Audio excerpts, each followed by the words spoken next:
Back to my garage. I'm going to start here on episode number 4 of the 7.3 liter Powerstroke build series. So like I say, when I left off at the end of episode 3, I had the engine all torn down. It was dirty, it needed to be cleaned. So I got it cleaned down, got everything painted, and pretty much reassembled back to the point where it was. I pulled off all the coolant fittings, the exhaust. I had everything cleaned, painted, degreased, so it's pretty much all ready to rock and roll and start getting back together. I do have a couple of parts here that I want to get powder coated, and within the last couple of days I did have some parts show up here from Irate Diesel Performance, and we'll get into that here in a little bit. I know I said that I was going to keep this engine stock until I got it back in the truck and running right, and then I was going to start doing some performance upgrades, but I started thinking, why build it twice? So I'll go over that here within the next couple episodes of everything that we got going on. But for now, I'm going to start with doing some powder coating and getting everything kind of built back together. Alright guys, this is going to be the official how to install the rear main seal on the 7.3 Powerstrokes. So this right here is the part number we're going to be using. It's the Ford seal. Oddly enough, it comes in the same box with the same packaging, with even the same instructions and sealant that you get when you order the $240 international kit.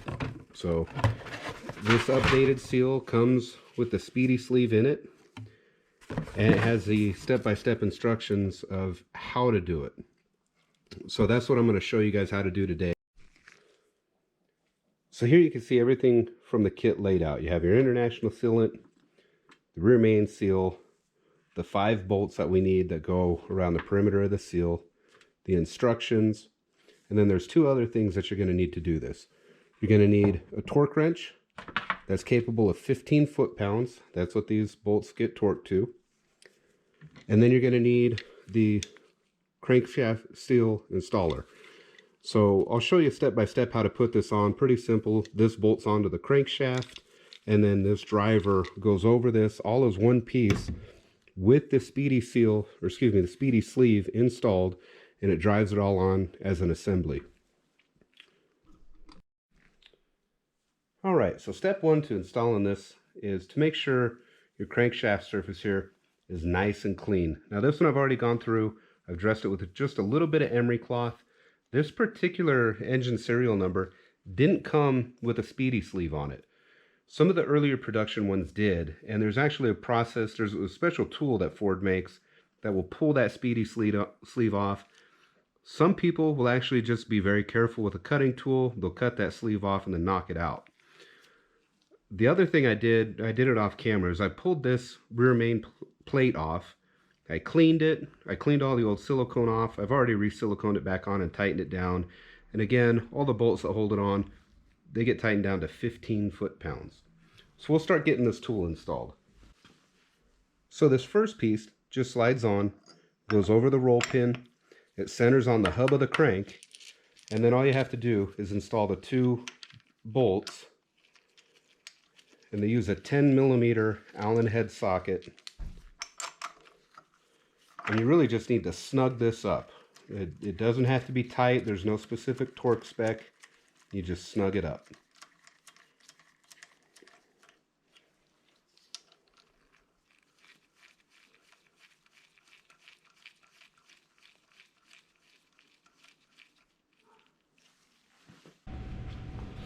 So the next step of what it says to do in the Ford's instructions is to take some red Loctite. This is actually the Permatex brand, but red Loctite, and you just want to put a little bead all the way around the crankshaft.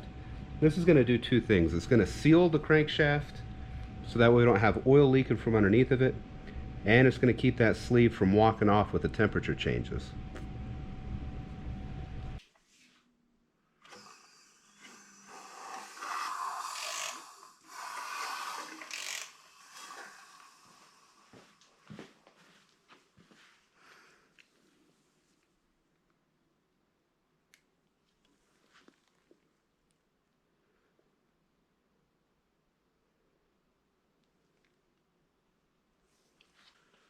Okay, the next step that we want to do is we want to put the sealant around this rear main seal, and then we're going to light it up. So there's two guide pins right here, and in the seal we have two guide pin holes. So we want to make sure that we line those up correctly.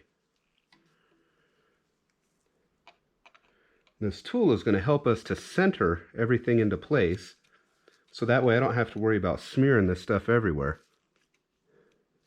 Now, one of the things that is suggested to do that I chose not to is you can take a bolt with the head cut off of it and you can thread it into the two bolt holes and have it to where this actually slides on to allow it to line up. I'm not that concerned about it. I can do it other ways. Okay, we're just going to slide this tool onto the press portion. And then we're going to take our nut and we'll just screw this down.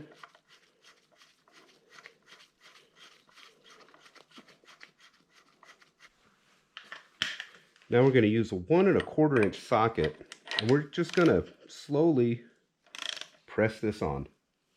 And now what this tool is doing is it's not pressing on the seal, it's actually pressing on the sleeve, and it's going to drive it on nice and square, so that way we don't have any kind of issues with it binding or folding. There's no need to hit it with a hammer. You just drive it in nice and easy. Now what I'm looking for is my distance between the pin and the seal, because when I get close to it, I'm actually just going to stop, take this just a tiny little bit loose, and then roll it to line everything up.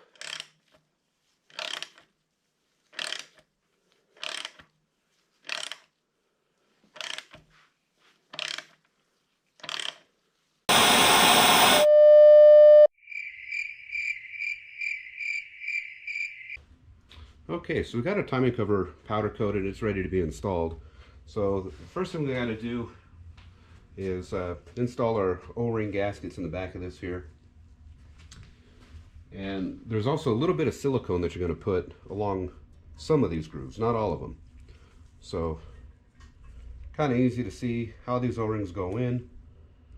Just kind of lay them in the groove.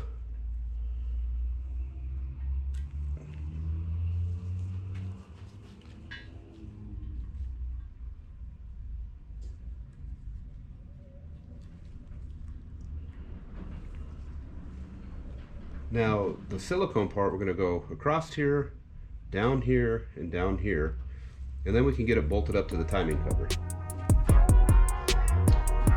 And again, we're going to use the International RTV sealant.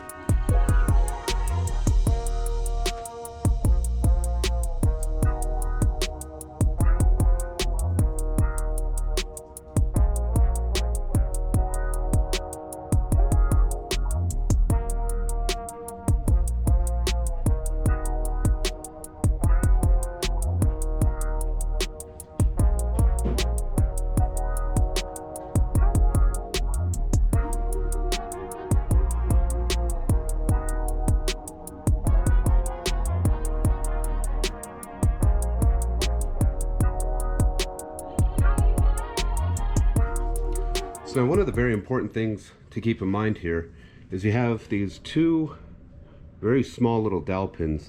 They actually go right down here in the corner of the timing cover, and they'll help to locate this while you're installing it. They're a tight fit into the timing cover but loose into the block, so they do require a little tap.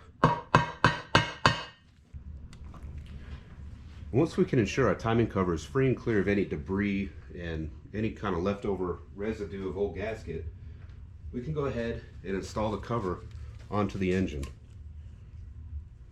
You want to be real careful here to make sure none of these O-rings slip out and that none of the silicone gets smeared. So I'm making sure my dowels are lined up, and then it just slips right into place. Then you're going to have one long bolt, 3 short bolts. That's all that holds this in.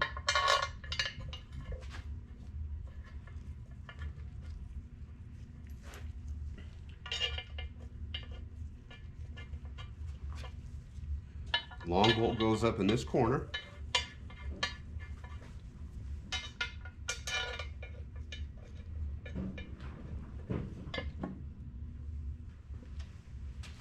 I'm just going to tighten these up by hand just so I can ensure that these O-rings don't slip out of place.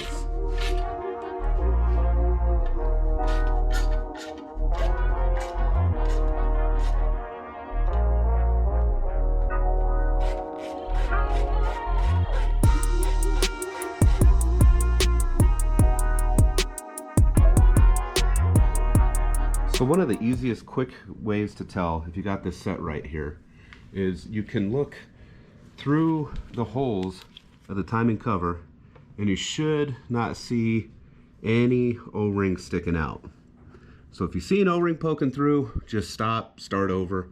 But everything here is looking really good. And the other thing that we want to see is, you can see it right along here, that nice little bead of silicone sticking out real uniform the whole way down and around. So that way we know we have a good seal from this front cover to the block. We're not going to have any oil or coolant leaking out. So now the other thing that we want to do while the silicone behind the timing cover is still wet is we want to get our water pump installed. This actually has bolts that go through the cover and it'll help to hold it in place. So when you do the water pump, these 3 bolts are the longest, this one here is the next longest, and then there's 5 short ones. And then again, just go through and tighten by hand in a crisscross pattern just to make sure that we get that O-ring seated and it doesn't slip out of place.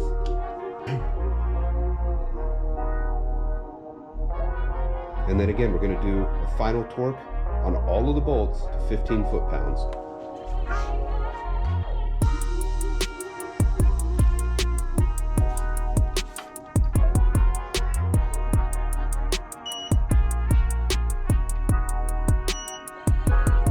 Now that we've got the water pump tight, we're going to go back through and double check the timing cover bolts just to make sure they didn't loosen up.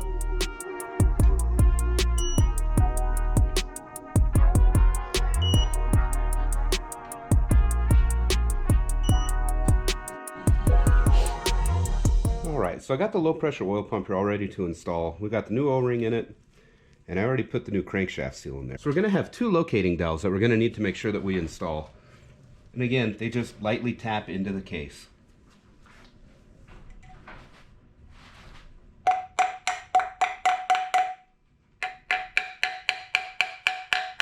Alright, now we can go ahead and get our oil pump on.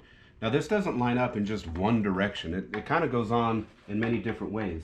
You got to make sure that you get the rotors of the oil pump lined up right though, and then it should just slide right on. And then we have 4 short bolts, they're all the same, that thread in to hold this into place. And then a final torque of 15 foot-pounds.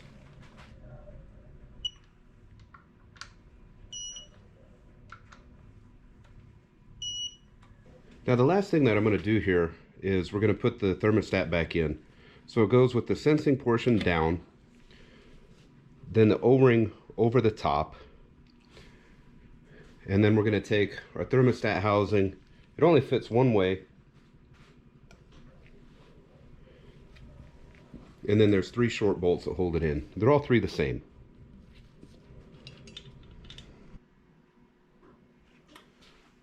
And again, we're going to torque these to 15 foot-pounds.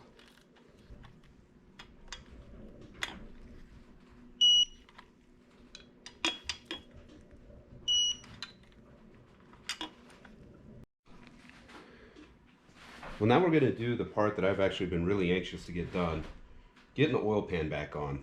This thing has been leaking all over the garage floor for quite a while now, and now it's time to put that to an end. So first thing we want to do, make sure that our surface here all the way around is clean and dry. We don't have any oil on it. I've already gone through and kind of wiped this down. So the next step we're going to do is we're going to put our oil pump pickup tube back on. So the first thing we want to do is make sure that we have our gasket in place, and that's going to actually just drop right down into the oil pump pickup. And then we're going to just put our rear support bolt in, just to kind of make sure this thing isn't going to go flopping around and falling out of place.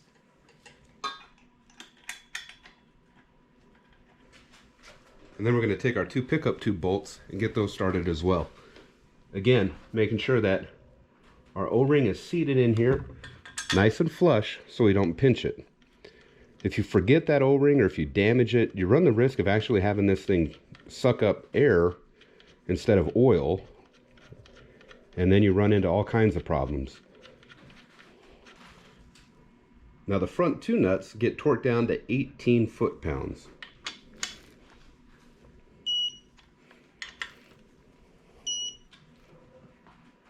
And the rear bolt here will get torqued down to 20 foot-pounds.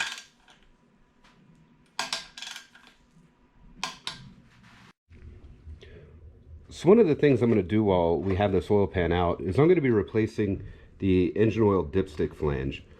If you look, this thing is actually bent. It's got quite a large gap. Somebody tried to fix it by siliconing it. Commonly what will happen on here is the O-ring that's behind this whole assembly that seals the oil inside of the pan will actually start to swell over time, and it'll push itself out of this flange. So people try and fix it by cranking this thing down tight. Well, what they do is they pull this center section through the pan, and then they end up distorting this. You can actually see there's a hard crease right here where this has been pulled apart. So you're not fixing anything. It's just going to make the leak a whole bunch worse. So I got this kit here. It's from Dorman. It's actually fairly inexpensive. The easiest way to do it is when you have the pan off. There are other companies that make a repair kit that you can do with the oil pan still on the engine, installed in the truck. And they're actually pretty slick if you're in need of one. So we just want to make sure that we have our O-ring in place. We're going to install it on the back side. Now the thing you got to be careful of, there's this locating tab that locates into one of these 2 slots. If you put it to where the dipstick is more vertical, that's going to be for an E-series van. If you put it to where it's angled toward the front of the engine more, then it's going to be for an F-series truck. You can kind of see here on the back side compared to these 2, this is perfectly flat the whole way around. This one, you can see the dish in it. Now, one of the things I'm going to do here, just to kind of ensure the seal on this, is I'm going to put just a little bit of this international sealer right around the flange of this. So that way it kind of will help to seal both sides of this assembly.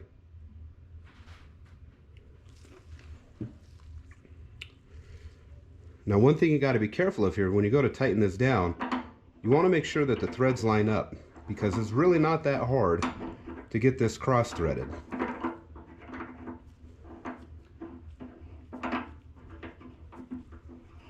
Okay, so there it goes. Now looking on the inside of the pan, I want to make sure that my O-ring stays in place. And then we're just going to kind of snug this down. And then I'm going to just wipe off that excess silicone. So unfortunately I don't have the correct socket to tighten this down. This nut's supposed to be tightened to 40 foot-pounds. Instead what I'm going to use is just a big pair of channel lock pliers, and I'm going to snug it down.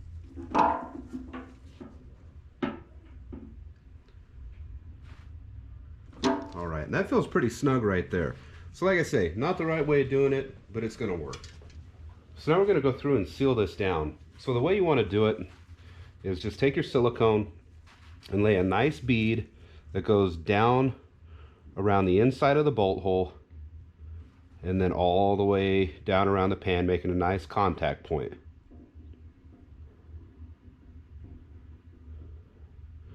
There's no need to circle the bolt hole because you shouldn't have any oil coming from the other side. This is just going to ensure that the oil stays in the pan where it belongs.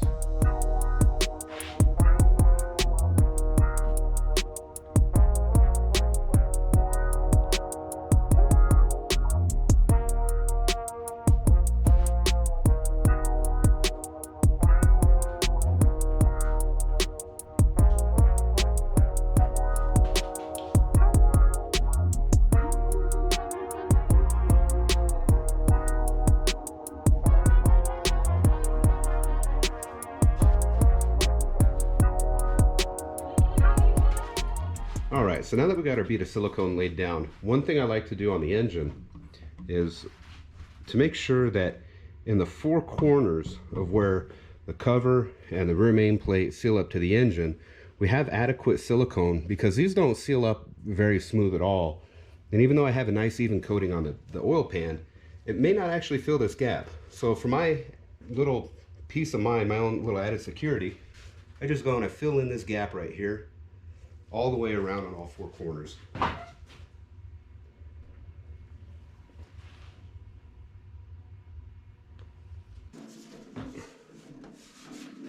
So we want to do this very gently. Sometimes it helps too if you can set it down to where the oil pump pickup kind of catches on the baffle in there. You can maneuver it. But most of the time it's best just to drop it, right? So the next thing we're going to do here is we're going to get the oil cooler installed. Now, shame on me for not showing you guys the video on me putting this all back together after I took it apart. Quite honestly, the way I did it, I wasn't sure how well it was going to work, and I was really more focused on putting this together without breaking the end caps than shooting video. The way that we normally do it at my work is we take a big long bar clamp and we kind of clamp this on each end, and we just tighten it down and real slowly work it together. One thing you never want to do is hit these ends with a hammer or a mallet, mainly because if you don't have them lined up just right, they'll break. You'll actually just crack them really easy, or you'll snap the ears off. It's just a bit of a fight to do them, but you want to make sure you have a lot of grease on the O-rings and even square pressure. So the way that I did it here, because I don't have one of those bar clamps, I took a ratchet strap, and it was one of the wider ratchet straps for like a car tie down, and I just wrapped it around and I cranked it in nice and slow and easy. One of the things I noticed is it was pulling these ends kind of at an angle. And all I had to do was just give a little bit of outward pressure, and then you could watch it just suck right back in and just kind of tighten it down a little bit more. So if you have patience, they're really not that bad to do. They're really kind of self-explanatory. There's just two O-rings on each side, even pressure to draw it in. So let's get it back on the engine where it belongs. All right, so I got the engine inverted onto its side here so you can kind of see how this goes. There's just two gaskets that go in place here. One right there, one right here, and then 5 bolts that hold this cooler in. Now these can be a little bit of a pain to line up, mainly because when you're putting this on, this side here is keyed, this side is not. So this end can twist and not be flush with the rest of everything else. Plus you could have a little bit of a distancing issue. So just be patient with it, spend some time, get all the bolts started by hand. One of the things I've seen people do, sometimes it works, most of the time it doesn't. They'll leave this bolted into the timing cover. They'll leave that header in. And when these are leaking, they'll just go in and undo these 3 bolts. They'll get between here and the motor mount. They'll pry this whole assembly out, and they'll get the oil cooler out. They'll put their new seals on, again, leaving this in the engine. They'll get this kind of pressed into place on the bench. They'll line this up, and then they go right in between the exhaust manifold and the back of the cooler here with a big pry bar, and they give it a push. Now, like I said, sometimes it works. Other times, it snaps the timing cover right back here, and then you get to take everything apart to replace your timing cover. So again, just take your time, be patient, be gentle, you won't have any problem. So now that we got all this hardware snug down, we're just going to go and tighten these bolts. The final torque is 18 foot-pounds.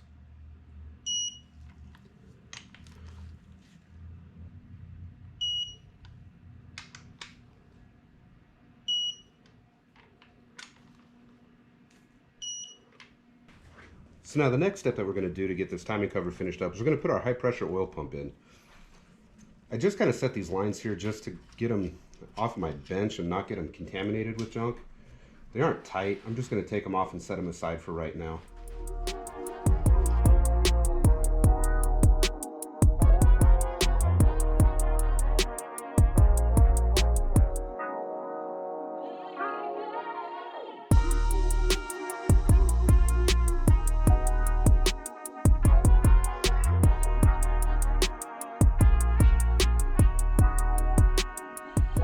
Now the spec for these two mounting bolts is 16 to 20 foot-pounds.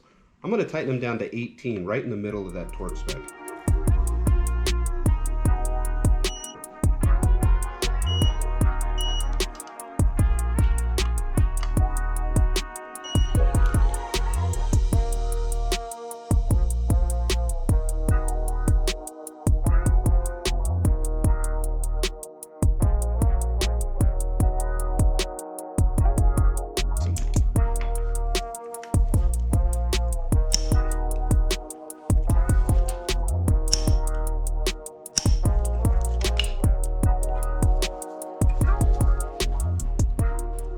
I'm most likely going to need to pull these lines back off again to put my intake manifolds in, which I'm aware of. But for now, I just kind of want to leave them as is. There is a bracket that goes on here that this clamp holds onto. This actually is on upside down. It should go here. But I kind of have a little bit of a surprise with the manifolds. And those are one of the things that's in that irate box that I'm gonna show you soon. But right now, I want to do a little bit of powder coating on them and then kind of do a big reveal, and then we'll get them installed. Same with the high pressure oil pump reservoir. I'm not going to put that on just yet because I want to powder coat that as well. I want to get the valve covers powder coated. So I'm going to actually call it quits on this video right now where I'm at. And when I get all this other stuff powder coated, we'll be back. So I'll see you soon. Okay, so I lied. I do want to show you one thing before I call it quits on the engine for tonight where we're at. There was one thing that was in that irate diesel performance box that I want to put on now. I want to get it done tonight before I go putting anything else on, just because, like I had said earlier, you got to take a bunch of the stuff of the engine off to get parts of this regulated return system on. So this is what we ended up getting from one of the things that we ended up getting from irate diesel performance was the regulated return fuel system. So I'll kind of just put this on real quick and show you the step-by-steps of what we need to do to get this installed. So the reason that I want to do this now, before I forget, if I go and put my accessory brackets on, again, I have fittings that are tucked deep down in the back of the head that I'm going to need to get to, and all those brackets cover it. The other thing I forgot to mention while I had doing this timing cover, you need to have this bolt installed before you put the timing cover on. You can kind of see how this overhangs. So you want to make sure you have this in and kind of tighten down, or else you're going to have just nothing but nightmares of an issue trying to get this in. It pretty much won't fit. You're going to have to pull the timing cover back off. So probably the most important part of that whole job, making sure that bolt is in there. So we're going to do a little Teflon tape for dummies here. So I know a lot of people, for some reason, get confused when they're putting Teflon tape in. If you hold your tape in your left hand, fitting in your right, you start at the top and you wind your fitting clockwise. If you do 3 loops, right? So there's 1, 2, 3, and then you just give it a good little tear. Now when you tighten this fitting down, it's going to continually twist in the same direction, that Teflon, so it doesn't come off when you go to thread it into the whatever you're threading it into. So we're going to go ahead and do that for these 4 fittings. So we'll start here with the front of the engine. We're going to need the 2 45-degree fittings. So these are going to go in the front ports, and when we're done with tightening these down, we want them both to be pointing straight up, just like that. So I'm going to call this one here good, right about there. So that's pretty close to being vertical. But let's get this one here tightened in.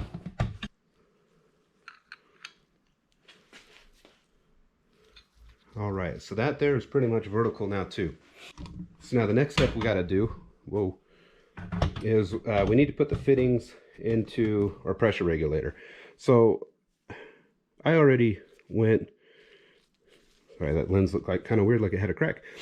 I already went and put the pressure gauge into the regulator, but what we need to do is install these 3 JIC fittings. So this one here with a 90-degree bend is going to go to the driver's side, and it's going to end up pointing downward. So the way these ones here work with the O-ring is you get your fitting pointed, and then you snug down the nut, and that'll push the O-ring into place.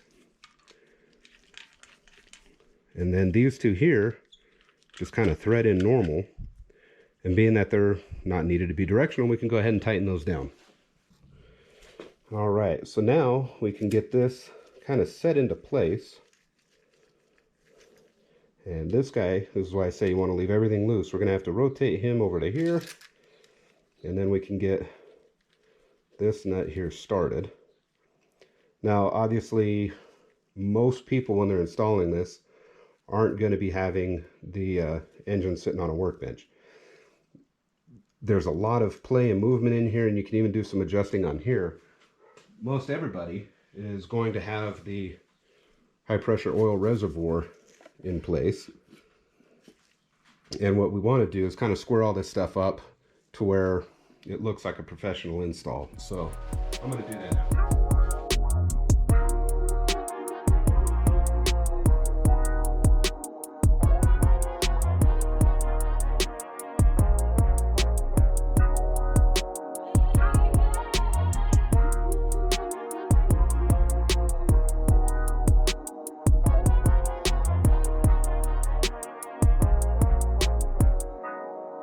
I'm pretty happy with how that sets, so I'm going to go ahead and snug these ones here down.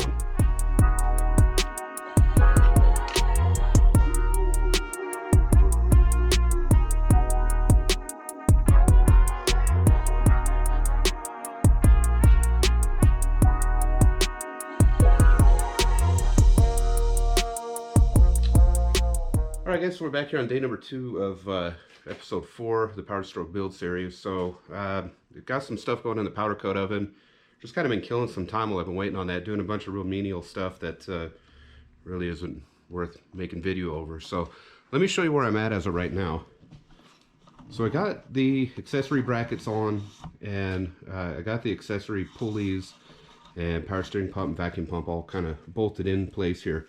So there's a couple things I need to point out here. I did have to go and take the fittings for the regulated return and adjust them just a little bit. One of the issues I was having is it was hitting right here. It's still fairly close, but it's not contacting, and I'm probably just going to have to keep an eye on it to see, just to make sure that I'm not going to be rubbing right there. But did kind of have to adjust those a little bit, so if you're putting that kit on, something to keep in mind. Alright guys, so here's a little sneak peek at my powder coat color. It's an ugly color, honestly. I hate this this lime green. It's like a lime green with a silver in it. Luckily, this is just the base color. I have a top coat that's going to go over it and really make this color pop and come to life. So I figured I'd give you guys a little preview here of the powder coat process that I got going on while I'm waiting on my oven. So this right here is my top coat. Yeah, nice school bus banana yellow. Nah, just kidding. That's what it looks like before it cures. Here's one in the oven right now. Comes out with this pretty slick little lime green. So I'll show you out in the sunlight if there is any when I get this done, and show you the new color we're going with. Alright guys, well, I'm still waiting on a few things to finish powder coating here, but I got the valve covers done. And I want to show you kind of what they look like. Unfortunately, it's windy and rainy and just altogether nasty outside. So I'm not going to be able to show you what they look like in the sunlight, but I'll show you what they look like here under artificial light. It still looks pretty good. So this right here is our final product. It's actually a mix of a couple of colors I call Psycho Green. It's like a lime green base coat with a translucent lime with a brass metallic over the top of it, so you get this kind of crazy little like gold and silver effect over the top of it. So that's the driver's side cover. I already got the passenger one installed here kind of while I was waiting, so just give you guys a little teaser sneak peek of what that looks like on the engine. Alright, so I did a few other little things here while I was waiting on the last little bit of powder coating. I got a high pressure oil reservoir in, got it all bolted down. It was, I mean, really straightforward. You just got to torque these bolts to 20 foot-pounds. I did pre-fill the reservoir. It was about 2 quarts by the time it was all said and done. So you just pop this loose, you put a little funnel in there. It works best if you keep your oil pressure sensor loose, so that way you can look down in there, give it a path to vent the air out, and then fill it from here. So yeah, that's all pretty much ready set to rock and roll. So let me show you the next little bit of goodies that were in that iRate Performance box. Just got them out of the oven there from powder coat. They're still kind of cooling, but we ended up getting the iRate Performance 3-inch billet manifolds. I figure I want to be running an intercooler on this, so I need to get the manifolds to match the 3-inch intercooler piping. The stock manifolds are 2-inch diameter. Again, these are 3, so they're going to be able to flow a lot more air, and we'll be able to get a lot more performance out of them.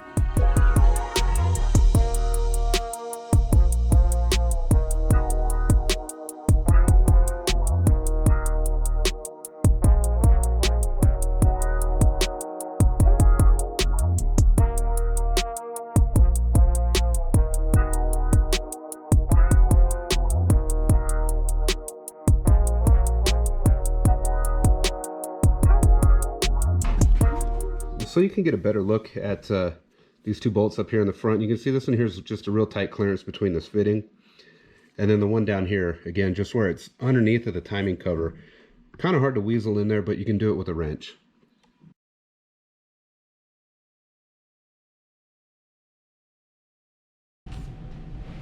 All right, guys, so I'm at a point now where I can show you what was in that big box for my Rate Diesel Performance. This is part of the kit. It's not the whole thing.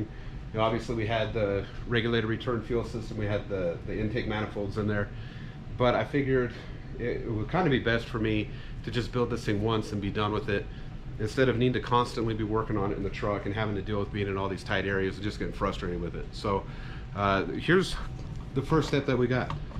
So we got the T4 mount set up with the bellowed up pipes. It comes with the intercooler piping. It comes with this monster 4-inch intake, the 3-inch down pipe, and kind of everything that you're going to need to get that done.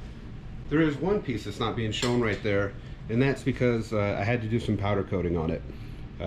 Was really kind of itching to see how this is going to look all piped out and powder coated. So still waiting on the clamps to show up. I chose not to buy the boot kit from iRate just because Summit Racing Warehouse is like 5 minutes from my work, and I can get the same clamps for like $100 cheaper. So I ended up going that route. Convenience wise, it would have just been a whole bunch easier to get them from iRate, just because it ended up being a bunch of headache on my end. But let's go ahead and start getting this stuff here installed. So the first piece we're going to get installed is the mounting plate for the T4. This actually comes in raw steel. I've already powder coated it gloss black, so we can go ahead and just jump straight to bolting this on. It's going to sit right here. So they give you in the kit the 2 O-rings for the supply and return, and they give you the fitting that goes to the feed along with all the other correct components.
So now we're ready to put the turbo on.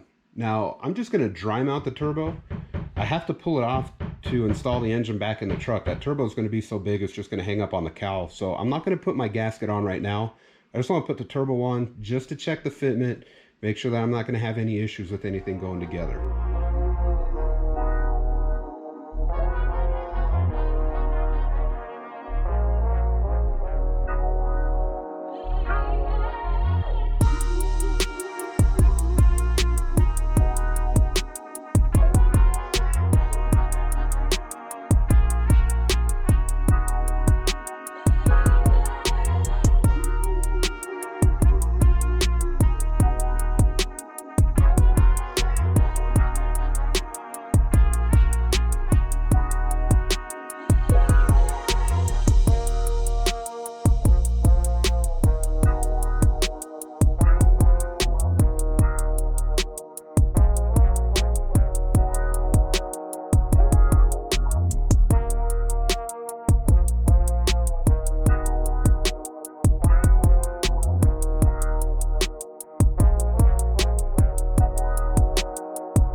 this actually is going to conclude episode number 4.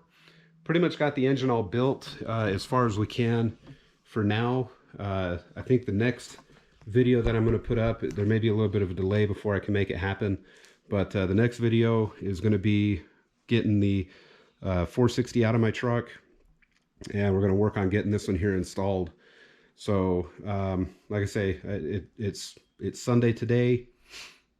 It's going to probably be Saturday before I can even get that done. So yeah, a little bit of downtime. So if you like what you're seeing, please like, subscribe, hit the little bell button. That way when this next video comes live, you'll get the notification. And I hope to see you guys on the next video. Thanks for watching.